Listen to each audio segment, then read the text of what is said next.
कवन जादू चला दिहलो भइल बा दिल दीवाना हो न खुद मेरी नींद गई चैन होने लगा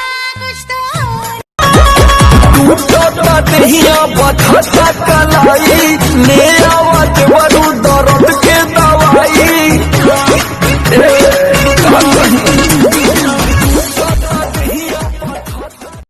उम्र बारे 18 साल हमके चुमे दजापन गाल आवा नैन लड़ावा हो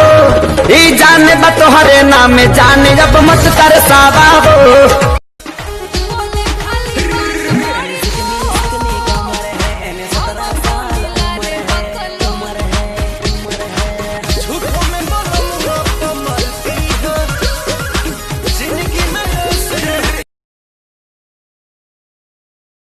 सॉरी सॉरी पता न कुछ चल रहा है आजकल लड़कन का नंबर बदल रहा है। सॉरी सॉरी पता न कुछ चल रहा है आजकल लड़कन ढके वाला चीज झलकावा तारू हो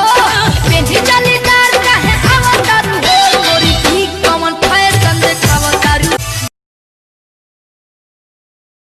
हो जतने आइला पजरिया उतने दूर भागेलू जतने आइला पजरिया उतने दूर भागेलू सोना चांदी नहीं हीरा कोहिनूर अब हमसे लड़हला नजरिया हो बोला कहिया ले घर को पजरिया हो खाली करते हो हमसे बहाना पहले मम्मी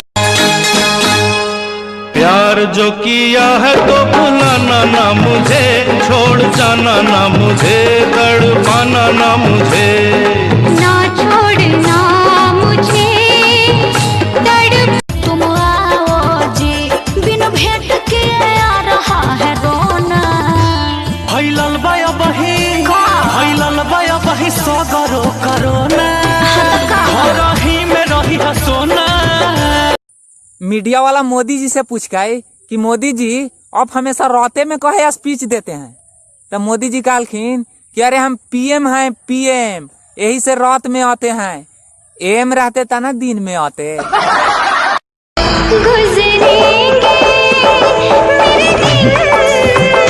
अब खड़ी अब जीना तेरे बिन कांवर सजा के बना दी कांवरिया चला रे भौजी पे मिल सरिया देव घर नगरिया हालत की